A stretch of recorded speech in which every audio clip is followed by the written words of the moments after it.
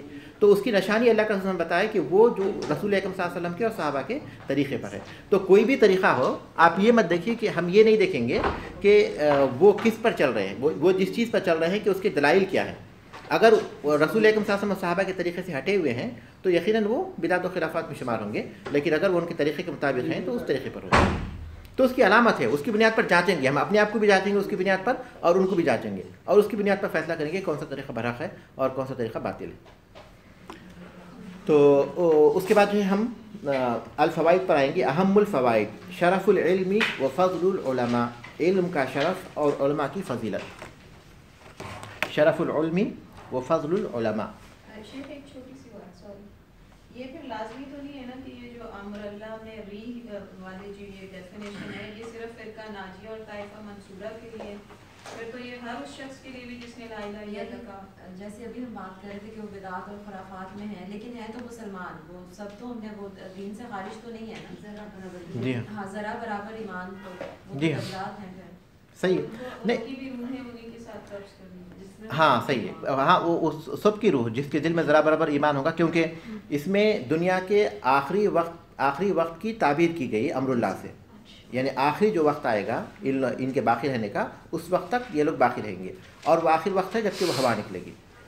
تو اس کی طرف اشارہ کیا گیا دنیا کے آخر وقت, کیونکہ اس کے بعد تو دنیا رہے گی لیکن وہ لوگ رہیں گے جو سب سے برے لوگ ہوں گے. شیخ صاحب, یہ جو ہوا ہے یہ اس آگ سے پہلے وہ جو دھکیلے گی شام کی طرف, اس سے پہلے ہے؟ بہت مشکل ہے تحدید کرنا, اہل علم جو ہے تحدید نہیں کیے. البتہ یہ بتا رہے ہیں کہ جو سویقہ جو شخص ہے وہ نکلے گا کعبۃ اللہ اٹھانے کے, اس سے تھوڑا پہلے ہوگا, یہ اس سے تھوڑا پہلے ہوگا.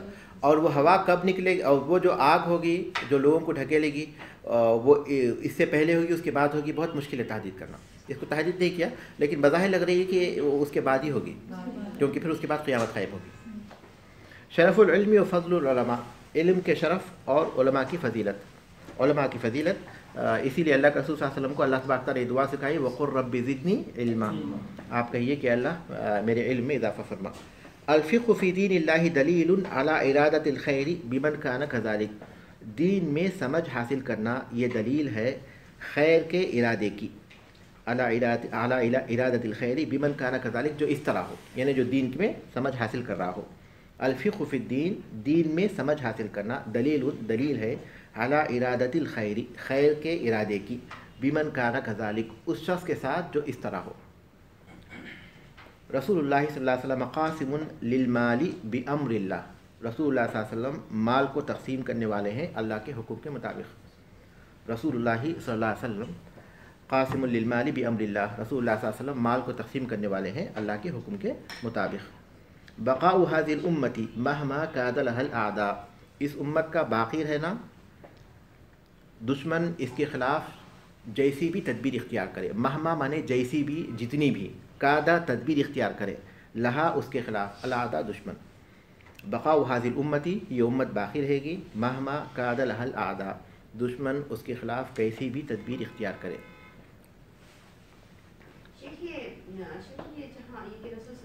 مال کو تقسیم کرنے والے ہیں, ابھی بات تو یہاں دین کی ہو رہی ہے اور فقہ کی ہو رہی ہے, تو یہ مال کا ذکر ہم کیسے سمجھیں گے؟ بعض احادیث میں جو ہے ایک ساتھ 2-3 باتیں بیان کی گئی, بعض احادیث میں ایک ساتھ رسول اکرم صلی اللہ علیہ وسلم نے 2-3 باتیں بیان کی, تو اس حیثیت سے تینوں باتیں مستقل ہیں. یہ دین کو بانٹنا بھی ہو سکتا ہے, بظاہر نہیں ہوتا, بظاہر نہیں ہے, کیونکہ اہل علم نے اس کی تفسیر یہی بیان کی ہے, وہ دین کو جو ہے تقسیم کرنا, کیونکہ دین کو تقسیم کرنا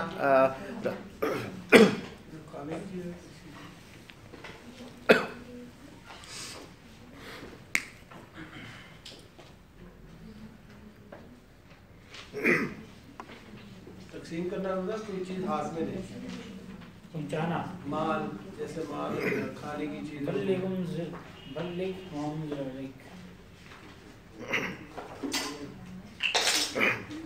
بظاہر اس پر نہیں ہے وہ چیز انشاءاللہ. اس کا ترجمہ کیجیے, فوائد کا ترجمہ کیجیے خواتین. شرف العلم و فضل العلماء, علماء کا شرف اور علماء کی فضیلت. الفقہ فی دین اللہ دلیل علی ارادۃ الخیر بمن کان کذالک, دین میں فقہ اللہ کے دین میں فقہ دلیل ہے اس بات پہ کہ خیر کا ارادہ ہے اس کے لیے جو اسے حاصل کرے. رسول اللہ صلی اللہ علیہ وسلم قاسم بالمال بامر اللہ. رسول اللہ صلی اللہ علیہ وسلم مال تقسیم کرتے تھے اللہ کے حکم سے. بقاء هذه الامة مهما كان لها اعداء. یہ امت ہمیشہ باقی رہے گی چاہے جیسی بھی اور جتنی بھی اس کے خلاف سازش کی جائے. ٹھیک ہے.